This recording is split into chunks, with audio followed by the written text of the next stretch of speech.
He's in me, right? Who's? You on East Baltimore? No, Harvey makes these shirts.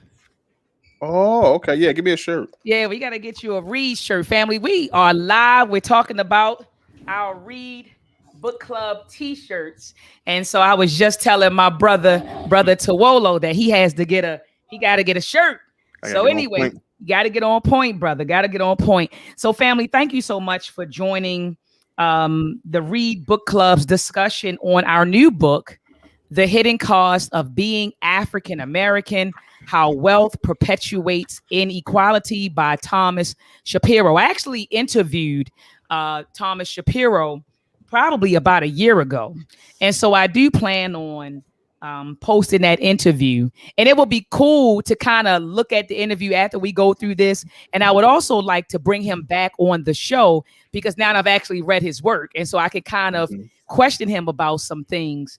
I wish I would have read the work prior to interviewing him because his idea of equality is not what my idea of freedom. Like his idea of freedom and liberty is equality between races. My idea of freedom and liberty is sovereignty for black people. That's Mhm. my idea. It's not, trying to integrate fully with American society or trying to become more white, right? It's not Gotcha. that. My idea of freedom and liberty is sovereignty for African people.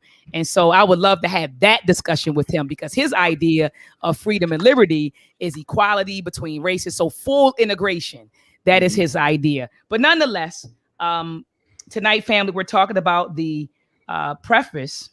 I probably butchered that word. I was telling brother Everett, I like to say preface, Yeah, that's what I but used to say. I like to Right. say preface. But then look at this. I Googled it and they preface. They say Preface. preface. They say preface, but it just doesn't sound right to me, brother Tawolo. That's I like to say preface, but preface, right?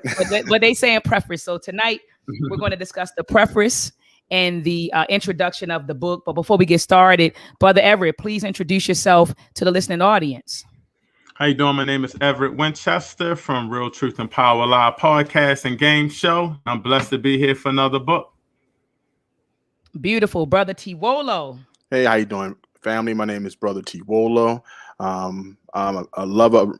Love reading. I love reading this history. I love talking about things in this subject. So I'm looking forward to breaking this book down.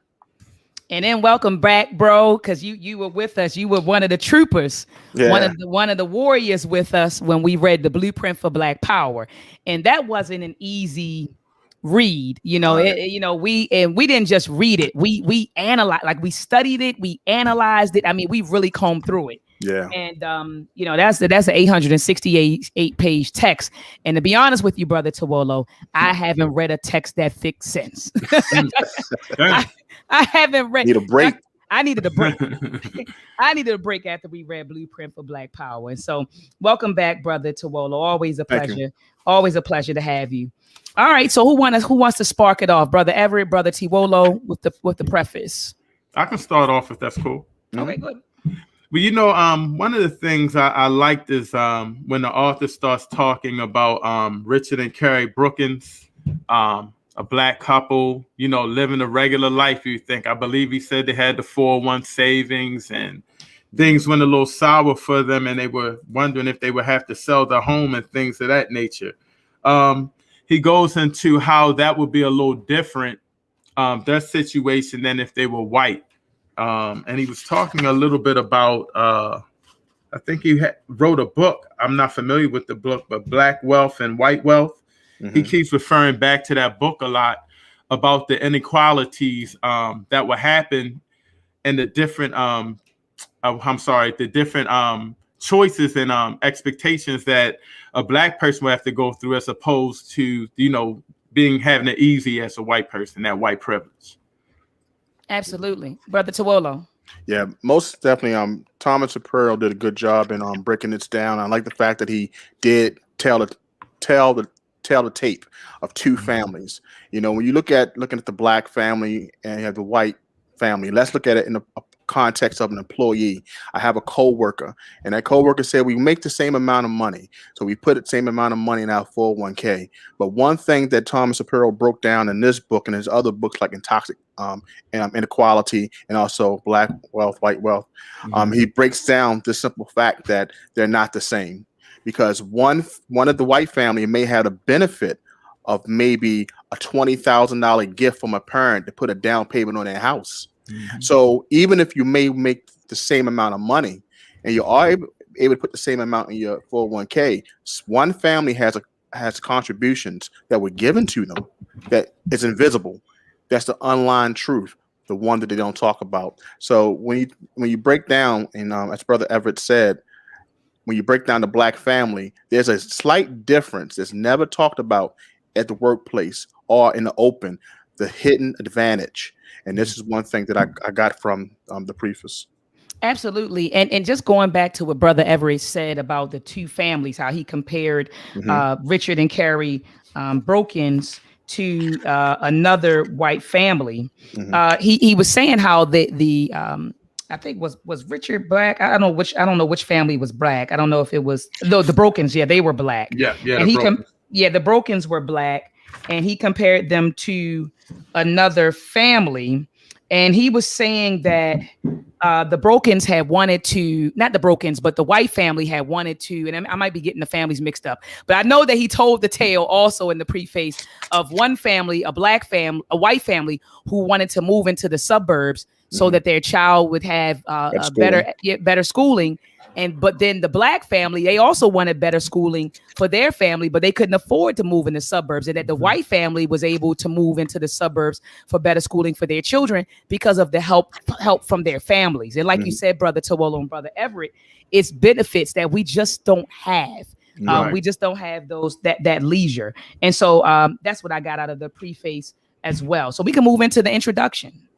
Who wants to spark off the introduction? And I think I probably jumped ahead when I talked about the Yep. So that wasn't in the preface. That was actually at the beginning of the introduction when he talked about Frank and Suzanne Conway, right? And he compared them to where is it? Matt and Logan. Yeah, Matt and Logan. So I actually kind of went into the introduction a little bit already regarding the comparison between the Black family and white family. Yeah, that's kind of I went myself well. But let me start if I may. The introduction had a lot of stuff packed into it, and I loved it because it talks about that transformative assets. If you look at page 2, family inheritance is more encompassing than money passed at death, because young adults it often includes paying for college, substantial down payment assistance, and buying your first home, and other continuing parental financial assistance. When you sit down and think about it, exactly how one family can get ahead, it's those transformative assets that's passed from one generation to the next. Some things that we can't do, because if you understand that in the 50s, our grandfather couldn't get that house based off the GI Bill. They couldn't get that benefit where the middle class kind of was the biggest boom in United States history. This transformative assets is one of the ways that generational wealth is passed from one generation to the next. And as you see here, a family inheritance, that's the biggest wealth transfer today. And we're living in it right now. Yeah, and I just want to add to what you said, Brother Tawolo. Thinking back to what our ancestors went through and what they lost. They couldn't transfer the land because of the land grabs. And then, we got scammed with the mortgages. In fact, there's a series on, I think it's Netflix or Prime Video called Them. Okay. And so there's a portion in there where like the mortgage company is sitting with another business and they said, well, look, we'll give you the mortgage at 7%. We'll give you the loan at 7%. They said, well, we could turn around and sell it to these Negroes, we'll give them the mortgage at 20%, and if they don't pay, then we'll just take the home back. You get what I'm saying? Home snatch. Yeah, home snatch. And so they played a lot of games like that with our ancestors. So like you said, Brother Tawolo, we weren't able to get a house grab a house and Mhm. actually pass that house down from generation to generation. Use that house or borrow against the house to pay for college, to even give our children maybe thousands of dollars for a business, you That's know. right. And so we were unable to do that. So I agree 100%. I just wanted to add that he says here, right after the paragraph, a couple of sentences that you read, he says, no matter how much blacks earn, they cannot preserve their occupational status for their children. They cannot out earn the wealth gap. So That's a right. lot of us think that the way to close the wealth gap is we just got to earn higher. We got to get degrees. We got to Mhm. get better paying jobs. Right. And this is a way that we can close this wealth gap. And so Shapiro is making it clear here. He says you can't preserve your occupational status for your children, and you can't out earn the wealth gap. Hence, one Mhm. of the needs or the calls for reparations. Yes. Mhm. Right. Yeah. Right. And as you say as well, it also tells you how that people think that African Americans do not work hard, you know, Mhm. and that's a myth as Yeah. well. We don't save as much because we spend all our money. That's a myth. That's also break down a myth as well.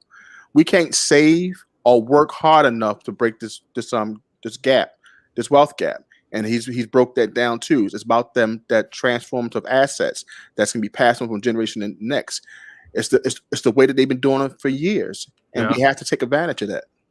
You know, and Dr. Mott, you said something that they piggyback on is when you were talking about buying homes, that home ownership.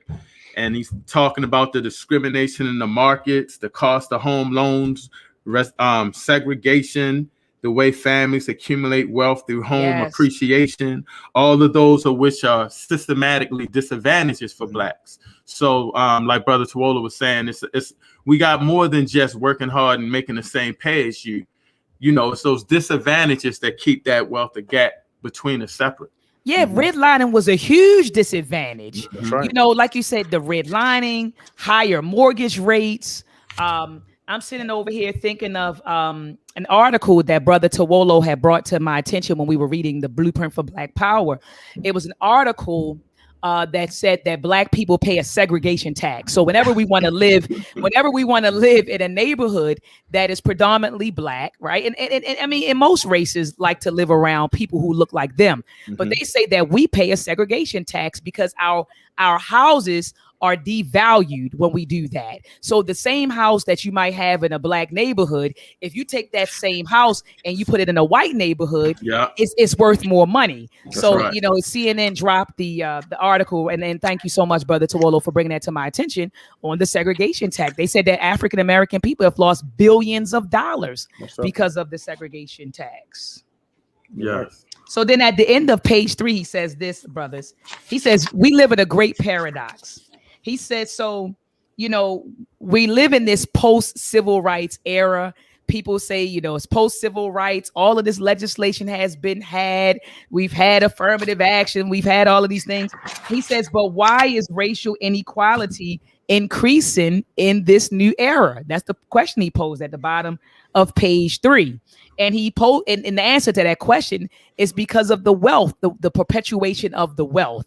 So that is why racial inequality is steadily increasing because of the perpetuation of wealth. Brother Tawolo, Brother Everett, did you want to add on or continue? Before we leave page 3, we got it. We have to make sure we always recognize this. And I'm glad Thomas Shapiro brought this to our attention. He says, the big deal is the last paragraph. These big deals help us understand one of the most important issues facing America as we start the 21st century. You got to look at it like this. It says here that America life over the half of its last century, but since 1954. Now, we got to look at everything that happened prior to 1954. But remember, the civil rights movement has won many battles against racial injustice, and America has reached a broad national consensus in favor of a more tolerant, inclusive society.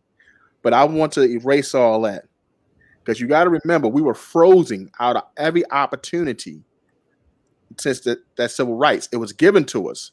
But think about this, and I always bring this to our attention. What happened before 54? we had World War II. Yes. World War II was an opportunity for all the soldiers to be part of the American dream. President Obama stood on stage and said how his grandparents benefited in 54, how they benefited from the GI Bill, and how they benefited from also having the FHA, getting their home. And they benefited to make something of themselves. All those soldiers who fought World War II were denied that access on a large scale from the South until they start going north. So around that time frame, we start to see, definitely before then, but definitely start seeing how we was trapped out of the wealth for the next 40 years. Powerful. That was powerful. That was powerful. And so he says in the book, I love how he provides us with stats. You know, he says that the average African-American family holds 10 cents of wealth for every dollar that whites possess.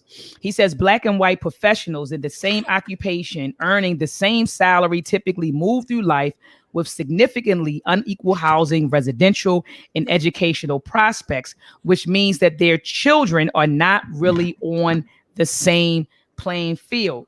He moves on to tell us, and brothers, I'm looking at page 4. He says that those at the top of the income distribution have increased their share the most. In fact, the slice of the income pie received by the top 1% of families is nearly twice as large as it was 30 years ago, and their share is about as large as the share of the bottom 40%. So the top 1% earns more than the the bottom 40%. So, you know, a lot of us will look at black folks, and, you know, a couple of them, I think Dr.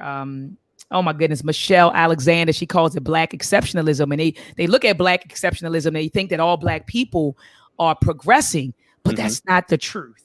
Right. That's not the truth. And then I love how at the bottom of page 4, he talks about President Bush, right? And how President Bush, you know, how he operated in the best interest of the wealthy class, you know, and that's what he did. And so they mentioned it. Yes, they mentioned it. Go ahead. 39. I was what was it? 39% of the benefits for the wealthiest, 1%. Just crazy. Yeah, it was crazy. It was bananas what he did. And I mean, and he's going to do what he's going to do, because no one cares about the, you know, the poor working class folks. And then on page 5, he presents us with another statistic. He says the average middle income two-parent family now works the equivalent of 16 more weeks than it did in 1979 due to longer hours, second jobs, and working spouses. The years of economic stagnation subsequent to the boom produced a drastic increase in the number of working poor and working homeless families are growing concern. Since late 2001, in a period marked by a declining stock market and rising unemployment, an abundance of data has proved strong evidence that lower income households are under severe economic stress. Personal bankruptcies, automobile repossessions, mortgage foreclosures, and other indicators of bad debt all reached records in 2002.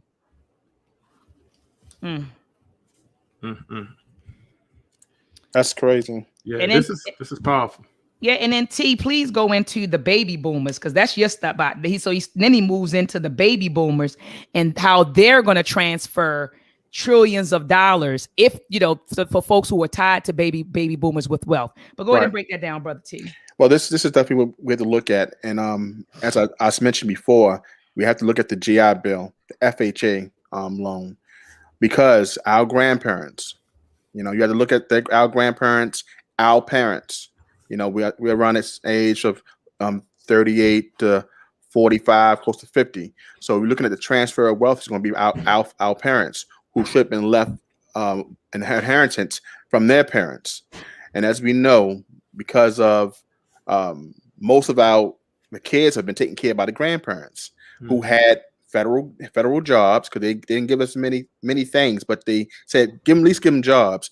So the most employed and for the federal government, you gotta look at like the like we call the mailman, are blacks.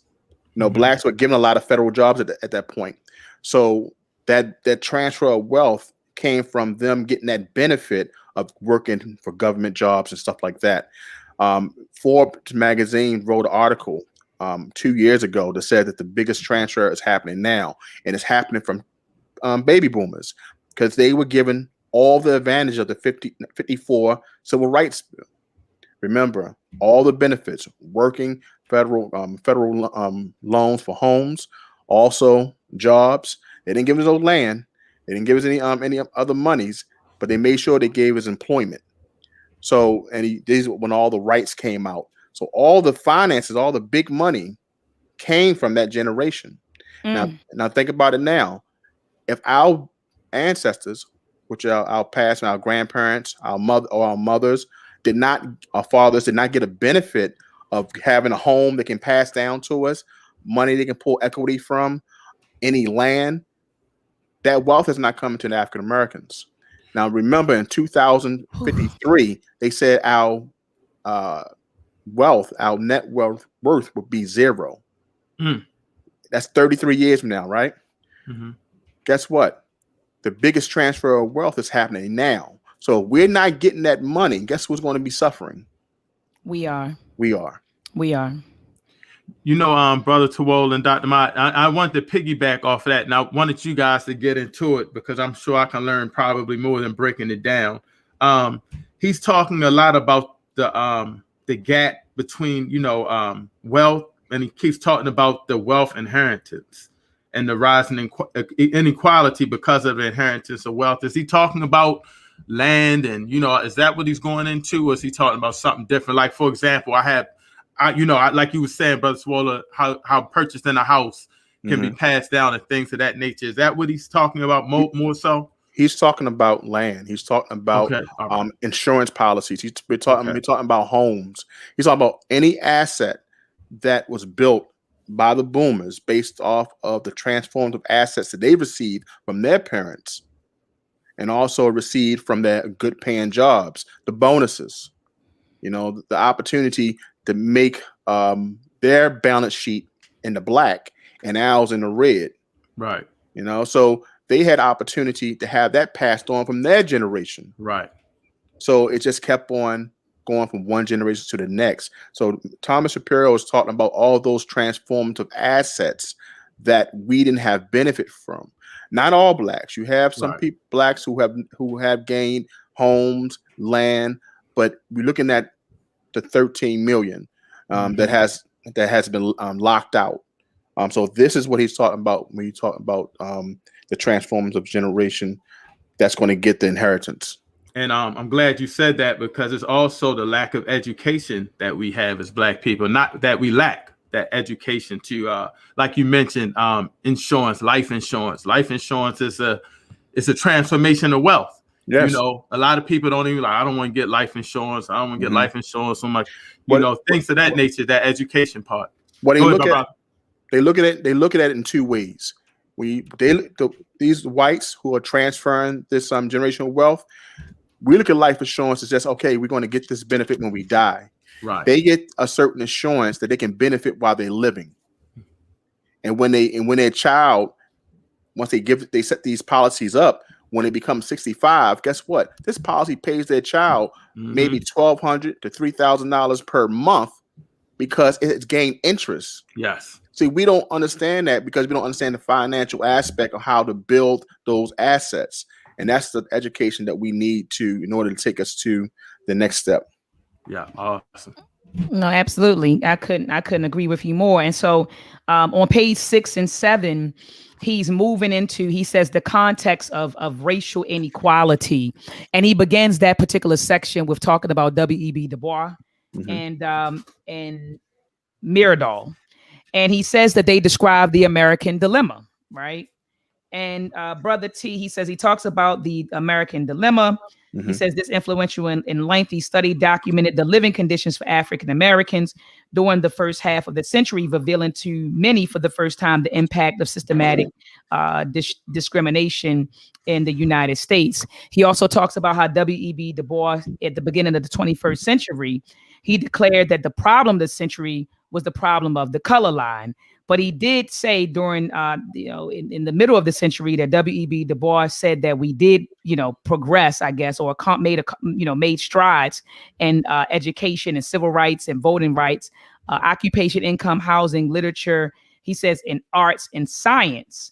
But he said it happened, but it was all unequal, incomplete, and accompanied by wide gaps of temporary retreats. So it's like, okay, you're making these strides, right?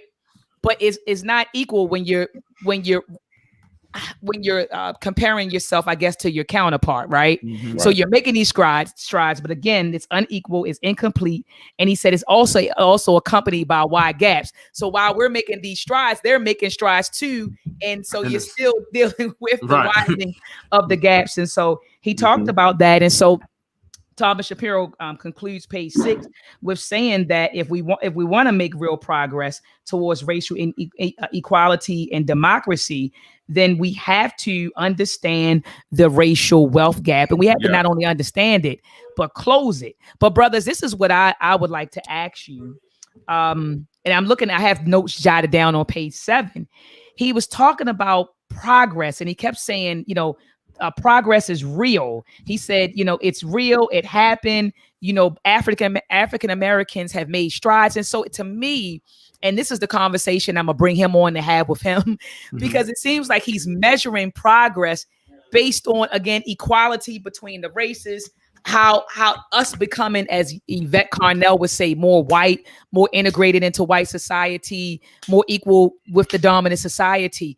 That is not my definition of progress. Right. So I felt really conflicted reading the introduction, because my idea of us progressing is moving towards sovereignty, moving towards independence, moving towards self-help and self-reliance, being able to control our destiny. So in essence, to me, progress will be moving in the direction of obtaining power, not how well I'm living in their society or integrated in something that they've built, and when I say built, I'm talking about their system.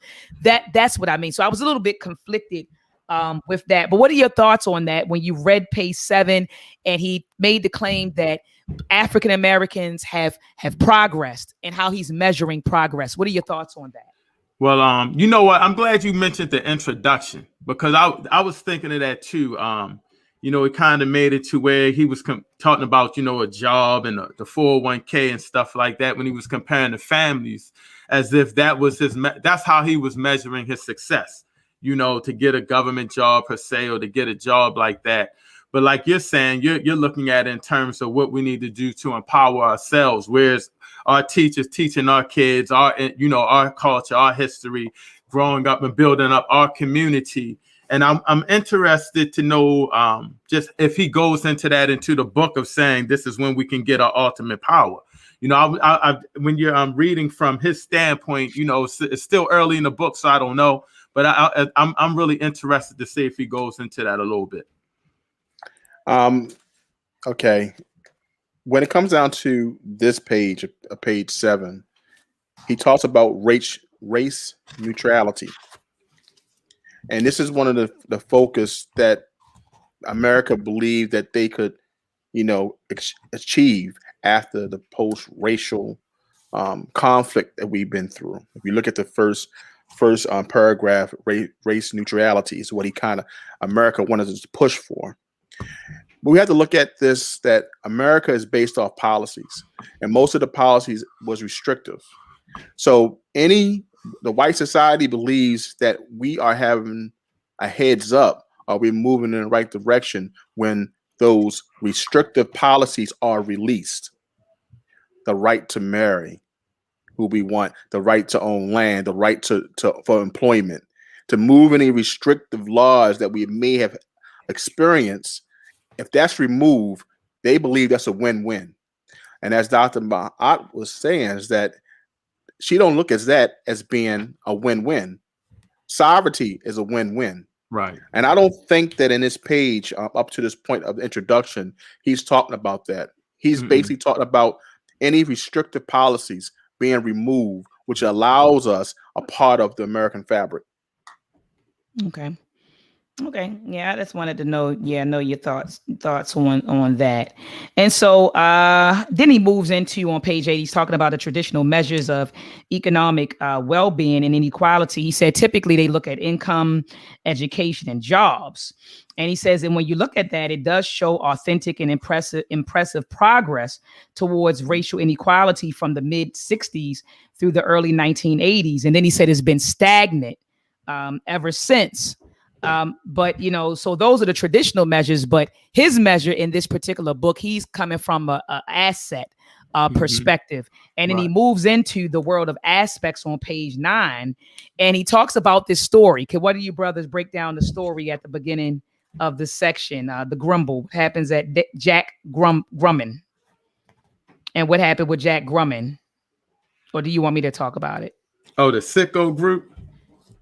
Yes. Was it the sicko group one? The city group. Yep, the city group. So do you want me to talk about it, or brother? Yeah, you can talk. Y'all might break it down better than me. Oh no. It was just a quick story that he talked about. Because he's just showing how whites benefit from having assets. Right. So I think when he was talking about he had pledged like $1 million or something.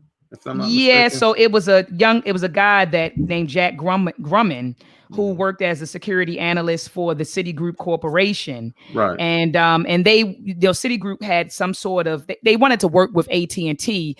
And what he did was a little finagling of the stock rating of AT&T. And as a result of that, so first of all, he was a CEO. He was a security analyst. So that's one thing. So he had a high position in this corporation, and the CEO in the corporation wanted to, it said they had lowered the Citigroup stock. Or maybe I'm getting it mixed up. Let me look at it again. So it says Jack Grumman's tale is the perfect example. Grumman, a security analyst, yes, for the Citigroup Corporation, lowered Citigroup's stock rating for AT&T. And Citigroup's CEO wanted further business dealings with AT&T. And since they knew that AT&T was very sensitive about its stock rating, the CEO suggested that Mr. Grumman take a fresh look. And it says, upon urging of his boss, Mr. Grumman's new evaluation restored AT&T to its previous rosy status. And then two Fortune 500 corporations did more business together. But as a result of that, the Citigroup pledged $1 million, right? To a nursery in Manhattan. They secured admission for Grumman's twin daughters to get into a program that had previously turned them down. So you see how he used his assets, or they used their assets to get $1 million, to get admission into a place that turned them down.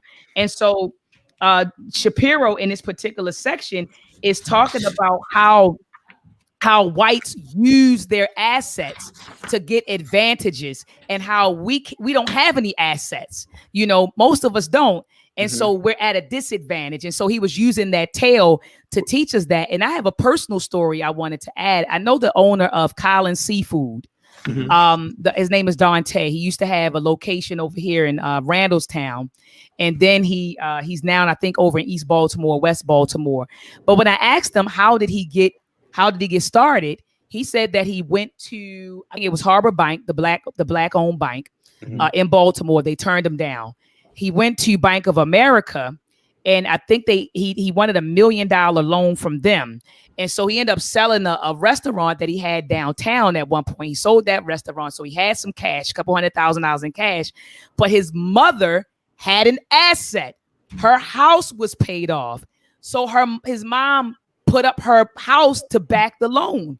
And so he was able to get the loan, and he opened up Collins right there in Randallstown. And now he has another location. I think they just closed that location, and he moved over East or West Baltimore.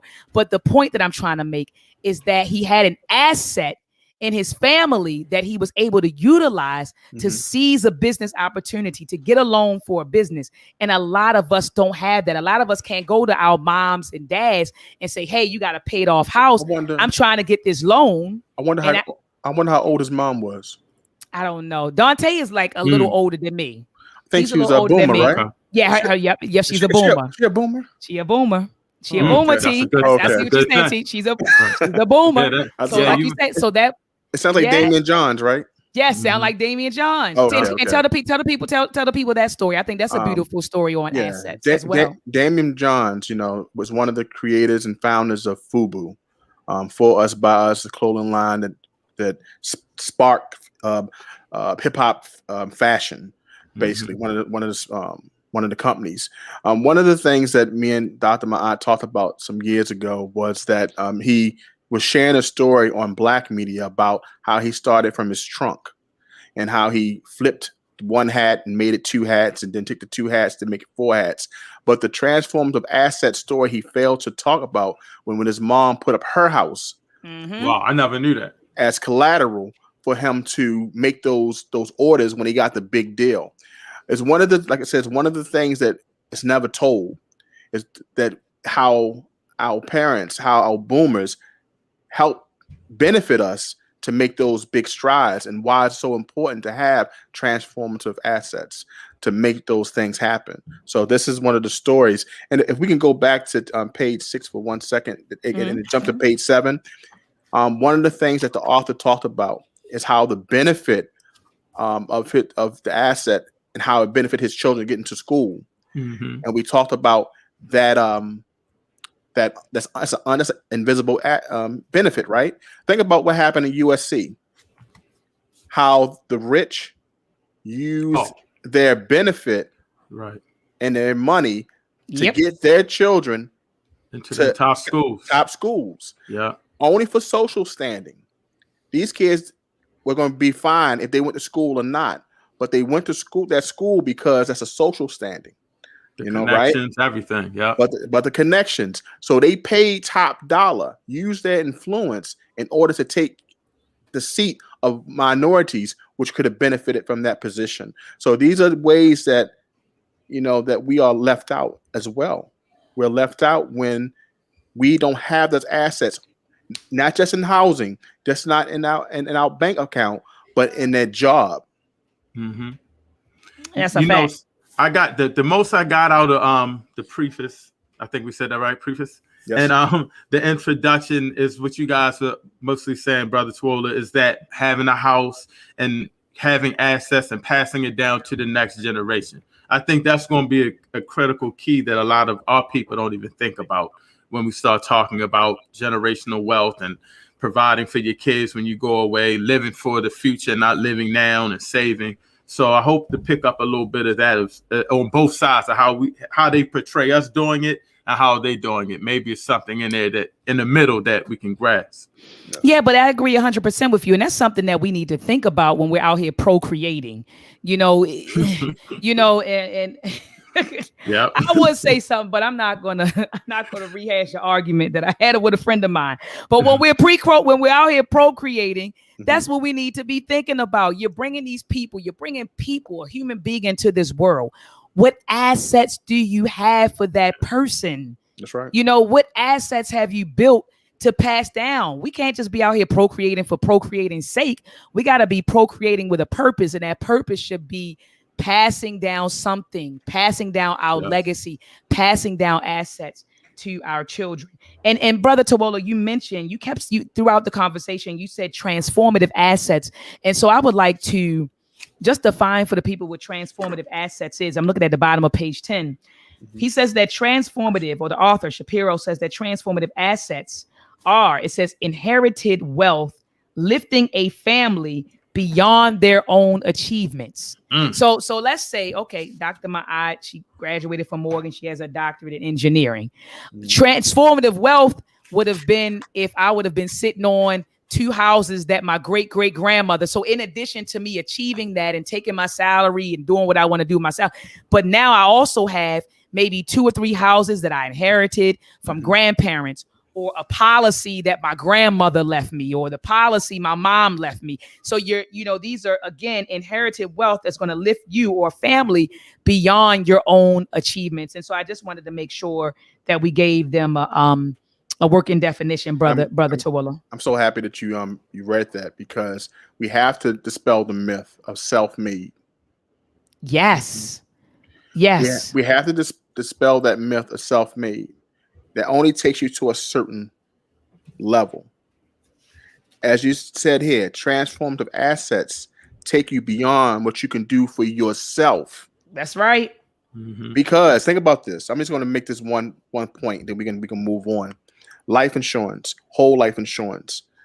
If it's the right whole life insurance plan, it would take care of a person at death. If the person lives through a certain whole life insurance plan that certain wealthy people put into place, it takes care of the child when they get into their retirement age before death. That means Dr. Mayat made a great point. We don't think about the end in mind when we having children. So if this policy is built in the first 20 years, right, it's $1 million policy, whole life of policy. In 20 years, that child gets that policy. They pull money from the cash value. And then after that, they get money up into their retirement, past their retirement. That's somebody who thought about their children's end and not just the beginning. That's right. That's right. We don't have the ability to think long term for our children. So we should not have them. Come on. If you can't, right. He got me want to look at my insurance policy. He's flowing. I'm like sitting up here like, man. And so he moves into a conversation or a discussion on class and racial identity.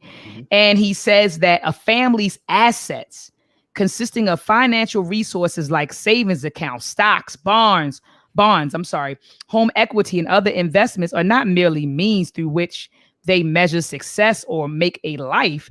These assets also define a family's community and class status and racial identity. He says our conversations with families will illustrate how they use assets to establish class, community, and race boundaries. And so then he goes into this discussion of how with Hispanics, he talks about immigrants. He says immigrants, Asians, Hispanics, and others form racial identities in large measure by the characteristics of the communities they live in. He says, for example, Hispanics who live in predominantly upper middle class white communities and whose children attend white schools are far more likely to be treated as and identify as white than those living in poor non-white communities. In contrast, African Americans can use assets to achieve class status, but where they live has little consequence for their racial identities. Widespread residential segregation further restricts African American families from using assets to break out of racial boundaries. So no matter where we go, Brother T, we're black. That's what he's saying. And he's saying we can't use our assets the way these others. So they use their assets. They move into these communities. That's right. And so then they can identify with white. They go to, and they'll be treated like whites. But he's saying with us, we can use, our assets. He says, he says we can use our assets to achieve class status. But he says, but where we live has little consequence for our racial identity. So wherever you go, you're going to be looked at as black. And wherever you move. Then he's above on chapter page 11. I'm sorry. He says, while it's no longer legal to deny access to housing based on race, there's no law against keeping out people who cannot afford the mortgage and thus hoarding community and educational opportunities. So just think about this. I can no longer say that you can't live here because you're black, but I can keep you from affording it. With no assets, no money, no down payment, you're not moving into that house. What was one of the first things that President Trump did when he got into office? He restricted the FHA. You had to come up with that $25,000, $30,000 or that 20% in order to move into that house.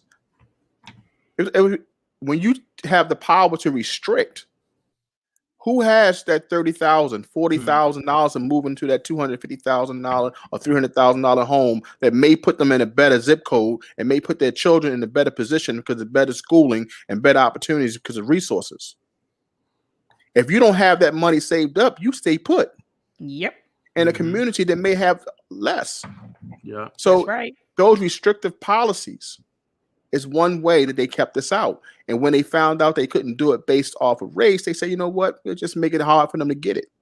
Mm. You know? Mm. Hey, Mm. I'm sorry. You got 4 kids, $150,000 house. One of them kids ain't, 3 of them kids ain't going to college. How much money can you pull from a $150,000 home? Right. When college away is about $25,000 to $30,000 a year. So other things must be set up, and that's why he says that those assets build a certain community based off of racial profile. Yeah. Because like you said, they have the assets, so they can create the communities. They can, and you can't move in it. You don't have the assets. You're not making the money. So then, like you said, now these racial boundaries that's right are created. And so he said, even though we live in this post-civil rights era, we're still segregated, heavily segregated. And right. Especially in Maryland. I remember when my cousins came out to visit me from California, they looked around. This may have been in the early 2000s. And they said, I can't believe, like literally we were in, it was an all black neighborhood. And they was looking around like, I can't believe how segregated you are out here. And I said, well, Maryland has its parts. Like if you go to Columbia, it's more diverse there. But, in Baltimore City, East, West, Randallstown, Woodlawn, these are predominantly black areas, and so they were just very stunned at how segregated we are in Maryland. And so, wow. Yeah, absolutely. I just want to move into another section because I know that time is of the essence. I love how he talks about how, freedom and liberty come with having assets. He was saying that there's certain freedoms and it's certain freedoms that people who have assets enjoy versus people who don't have the assets enjoy. So he was saying it comes with a certain level of freedom. So some people, like the couple that he mentioned in the beginning of the introduction, that white couple said, well, I'm going to move to the suburbs. And they had the means of moving to the suburbs so that their children could attend a better educational institution. Whereas the other black family who didn't have assets, they couldn't do that. So when you have assets, it comes with a sort of freedom and liberty that you have versus not having those assets. Did you all want to jump in? Dr. Mott, I also think he said, even if we did have the assets, I think he was summing it up that, black Americans, he put it in the terms of we pay a very steep tax for the uneven playing field. I think Brother Tawola I think he was saying something like that, where it's a little, our loan, our interest rates and everything are a little bit higher than if we were white Americans. So even if we do have those assets, the tax that we're paying because of the uneven wealth gap and the playing field isn't level is a little different as well. It's another disadvantage. I just wanted to put that in there because they were flowing on that on page 13 a lot. Oh, yeah, definitely. And I love how he talks about the paradox. He says, I spoke to many families, for example, who see no paradox in using inherited wealth to leverage advantages and opportunities unavailable to others. So you got white folks, when we talk about white privilege, they some of them don't know that they're privileged. They think that it was their hard work that got them where they are. And they're just using the fruits of their hard work to get where they want to get to or where they want to be. And what Shapiro is saying here, he said they actually see no paradox in the way that they use their inheritance. They think it says they insisted upon how hard they work and how much they deserve. Their station in life seems to trump any recognition that unearned successes and benefits come at the price for others. So I just put shaking my head in the column. Yeah. When I just put shaking my head in the column. Peace to you, Sun Lion 55. I love you too, King. He said, I love you, Dr. Mott, even on your vacation. This, as they say, is the unseen advantage. And they look at it, they we worked hard. This is what we got. They forget about that the nice gift the parents gave, the $20,000 gift the parents gave to help buy their first home, help pay for their wedding, help put that trust fund together for their children. So these are things they don't have to worry about. That plus job that gave them a bonus. They That's forget what got about Trump these going, right? benefits. Yeah, $1 million, right? No. Trump got like $1 million. Yeah, Yeah, I thought it was more than a mill. I thought it was like 100 mil or something from his grandfather. I think it was more than a mill. I know Well, his no, father gave him a mill, but maybe yeah. I don't know. I mean, Oh, his father gave I him a don't mill. know. I thought he got Let's more than that. let's look at the He unfair might have. advantages. There's so many Yeah. unfair advantages. We look at brother Obama. Obama got over $500,000 from his grandmother. You know, we don't talk about that, but he also talked about the benefits that they received from the GI Bill FHA loan because they was in the war and the grandmother was working on a production line for the airplanes and things. So all these little benefits came from all the free stuff the government gave, but the government also restrict a few. I challenge anyone to go study that who's restricted and how many blacks benefited when that bill came out because these are the things that's always happened to our community. They always found a way to lock us out, and Always. and the privilege comes from them just always receiving it. It's something normal. Don't every mother and father give $25,000 as a gift to help me get my first house? Don't every grandparent do a trust fund for the grandkids? Right. I'm just thinking it's something that always should happen, right? Right. We gotta start educating ourselves in our community on this kind of thinking. You know what I mean? That's very important that we don't think like that at all. And I'm Dr. Ma, I'm glad you said it. You know how they classify success, working hard for us. You know what I mean? Getting that the federal job or what have you. But we're not taking the benefits of even starting a business on the side, even if you have a government job, using all of these little tricks that they use to get pass things down to get assets. A business is an asset. You know what I'm saying? It's just like a home and the benefits you get tax break wise and things of that nature, things that you can pass down to you. You know, it's making me think even more that I got to do more now, just thinking about it. But just the lack of education, like you say, it's normal for them. And for us, we always thinking like that they shouldn't be doing it because we're working so hard. We're the only group that's supposed to make something happen with the $500 we got left over in a month. Right. Exactly. No, that's a fact. That's a fact. And I just want to plug brother Ursa Ma'at Ra Tefnut. He said he got 400 mil. I knew it was more than that. Trump had more than that. Yeah. I knew it was more than that. Yeah, he said he probably looked it up. Yeah, but I want to end with this. I'm looking at page 14 and 15, and then he gets into his methodology and him talking to different families. But it says that he says real estate and mortgage markets and educational environments contribute significantly to the racial wealth gap by structuring racially different opportunities in home ownership, wealth created by home ownership, and education quality. The point I wish to emphasize here is that in the current structure, there is a huge hidden cost of being African American, just as current policies and structures reward the individual actions of many white families. So he just, this is the book, family. Make sure you get it. The hidden cost of being an African American, how wealth perpetuates inequality. He ends the introduction with talking about his methodology, breaking that down to us, telling us how he interviewed about 182, so nearly 200 families from what did he say? Some from St. Louis, Los Angeles, and Boston. So he interviewed nearly 200 families. He said they formulated different questions. They used national surveys to derive at the conclusions that he made in the book.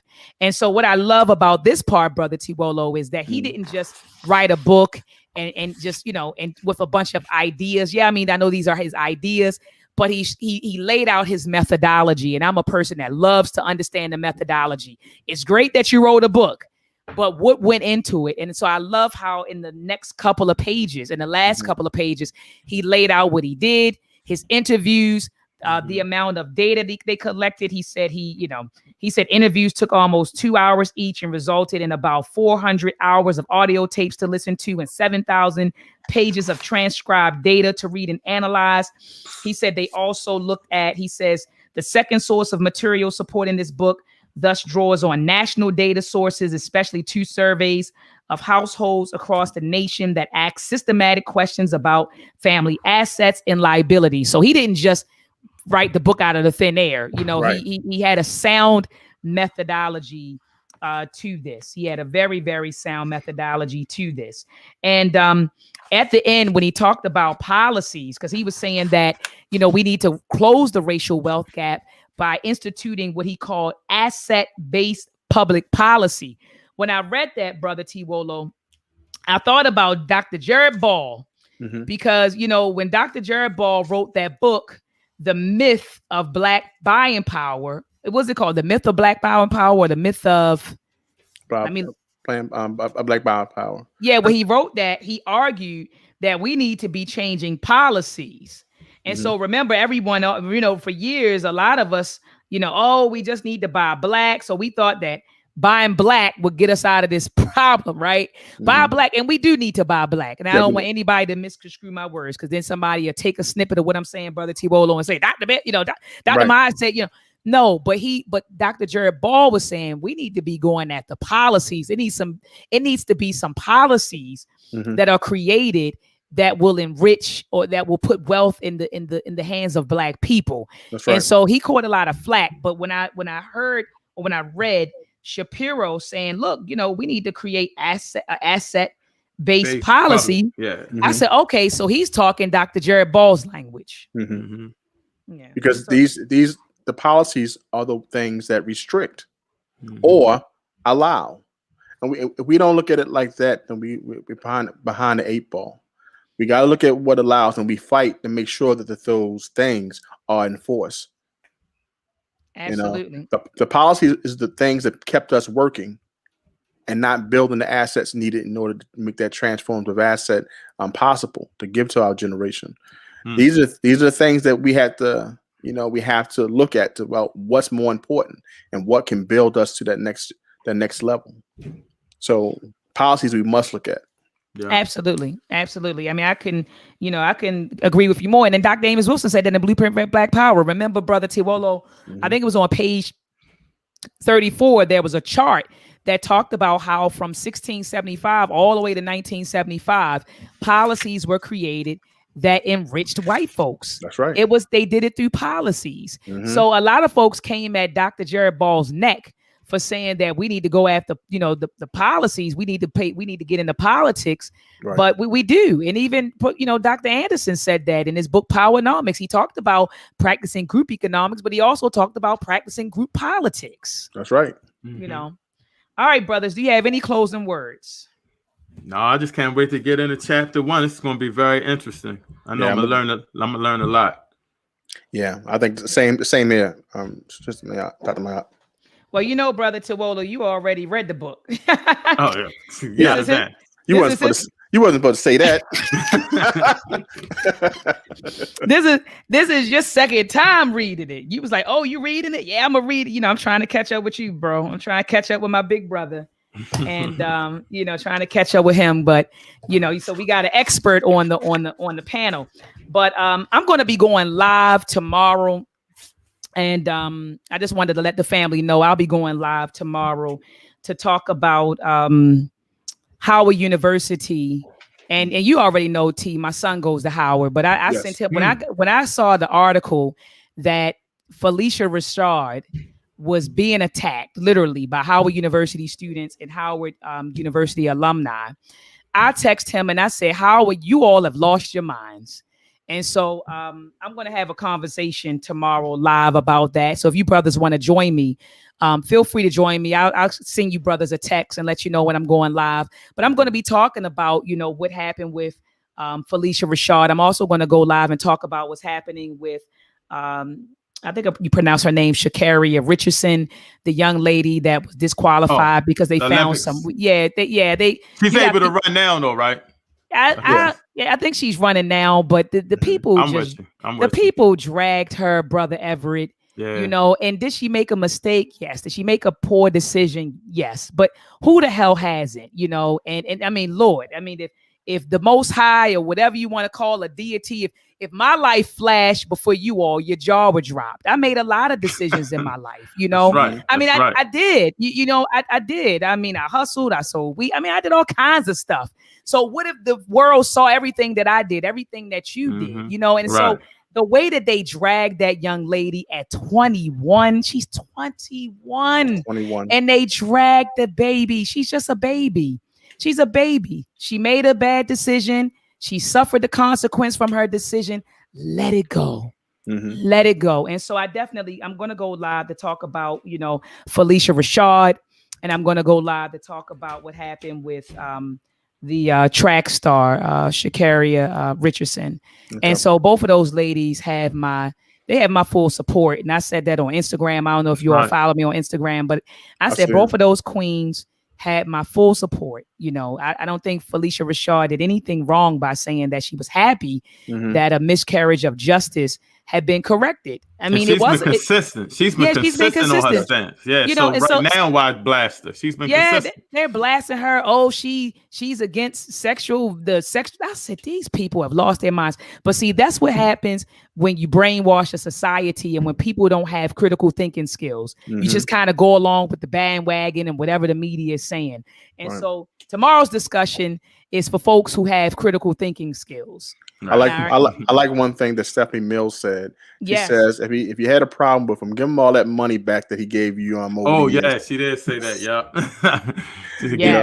Yes, give him back the daggone money since y'all got a problem, because he gave a lot to Howard University. Yes, he did. You know, he gave a whole lot to Howard, and they just, you know how our people sometimes, boy, when the white folks throw you away, our people will throw you away too. But anyway, so I'm going to go live tomorrow to talk about that. I'm also going to go live to talk about the 4th of July. And I'm going to break out Dr. Ishanka Musa Barashango's work, because you got some black folks. They were just celebrating Juneteenth, you know, a week and a half ago. And now they running out here with the red, white, and blue and putting out fireworks and in the parade right now. So we got to have a conversation about that. So I'm going to go live. And like I said, brothers, I'll send you a link. And, you know, if you can join me, okay? All right. Most definitely. All right, family, join us back here, 7 p.m. Eastern Standard Time next Sunday. We're going to discuss Chapter 1 of The Hidden Cost of Being an African American, How Wealth Perpetuates Inequality. Hold it up, T. Hold it up so we can get a nice little picture, screenshot of this. So, family, join us back here, same time, same place. Peace and Black Power.